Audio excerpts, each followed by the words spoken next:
Good morning. My name is Charlie Ryan, and thank you for tuning in to our live Facebook on, we're not going to be very long today, but today is about how to give feedback where perhaps you're concerned about making it too personal.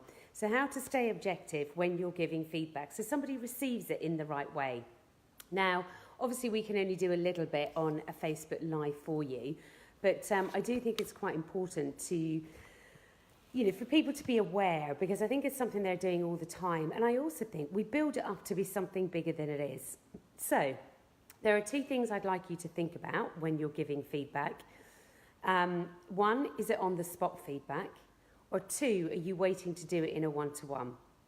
Because if you're waiting to do it in a one-to-one, then it is done differently. But let's talk about on-the-spot feedback, because I think this is something we hear, see and feel in our business every day, and we want to be able to tackle it in the moment so that it's done and it's dusted. And also, the really important thing, if you can do on-the-spot feedback, is that the person hasn't forgotten the example that you're about to give them. So they know, they're already in the moment. Now, before you can give any feedback like that, one of the most important things that you have to have done is set the standard. So do they know what you expect of them so that when you're holding them to account on something, they know exactly what you're talking about? So have you set the standard? And that standard can be set, whether it's a soft standard or a KPI, that standard can be set. And I know the softer ones are harder, but that's something we do all the time. And the softer ones are open to interpretation, and that's often why you need to give feedback so that someone knows what you mean by that. So if you're giving on-the-spot feedback because you have seen something that's happened in your environment where you've thought, oh, that's not our way, that's not what we do. The best way to tackle it is to always ask an open question. So you're not coming down on the person solving the problem. You have to help them understand what it is about what they've done that hasn't achieved the standards that you had previously set.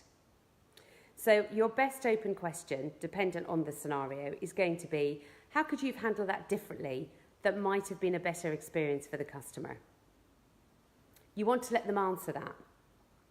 You want to let them answer that, you want to give them a moment to answer that, and you also want it to be a real conversational piece. This isn't you standing over them, asking them this. This is a real conversational piece because in the moment, you've heard something that they've done, okay? And now, will they be able to understand what you mean by that? They might not. So you might have to ask other open questions. And I'm going to give you an example now because I think that's the best way of you understanding how we handle something that eventually the person really understood what we mean.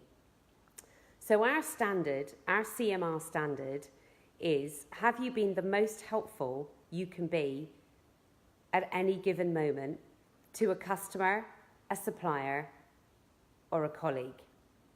So there's our standard. And that's what people are held accountable to. Have you been the most helpful you can be at any given moment to a customer, a supplier, or a colleague? So one of the consultants came off the phone and she had taken a message she hadn't actually. She had said to a customer, I will give you the consultant's mobile number so you can call them. Now, that particular consultant wasn't in the office. So she had given out the number, and yes, her voice tone was good. Yes, it was helpful. But was it really the most helpful she could have been at that given moment? And in my mind, to the CMR way, no, it wasn't. So I actually asked that question straight away. I was sat as part of the team.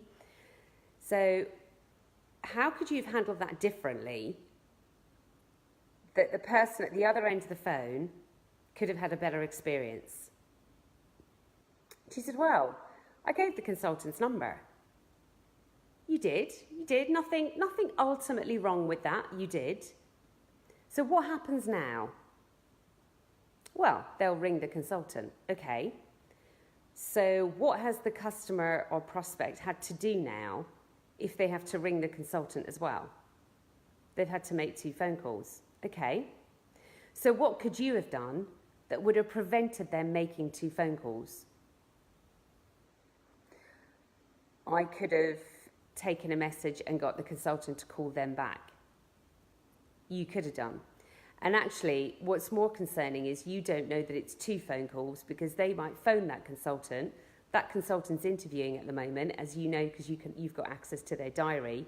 So they're not even going to get that person on a second phone call. Now, in essence, and she got it, she completely got it. And then I did use our standard to close it off. So, as a reminder, the CMR way is being the most helpful you can be at any given moment. It's not about completing the task and getting the task done. It's about upholding that standard of excellence, that someone is not having to do more as a result of contacting us. So she got it. She completely got it and understood where we were coming from. It was done softly, it was done nicely, and we also reiterated that actually the process of what she'd done was not bad. Of course it wasn't. She gave a mobile number for a consultant, the customer ultimately will call that consultant, etc., etc. So in essence, CMR had lost nothing because of the way that was handled. But actually, if you're really holding to standards of excellence that you cannot put a KPI around, you need to see, hear and feel and be able to give feedback around a standard. And that's what's really, really important.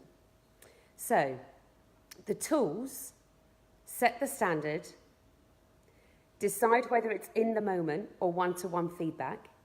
If it's in the moment feedback, you ask the open question of the individual to get it from them. And you keep asking open questions in order for them to understand what the result of the journey they took was. This is a tiny little tool for you. And obviously there are lots of others.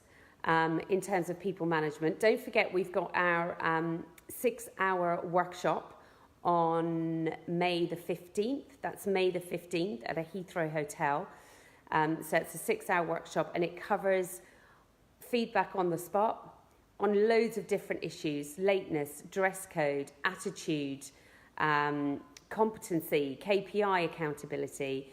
It also covers one-to-ones, how to hold productive one-to-ones, so that you are getting more from them, because we are now seeing more one-to-ones are being held, but actually the productivity of them and the outcome isn't as strong as it could be.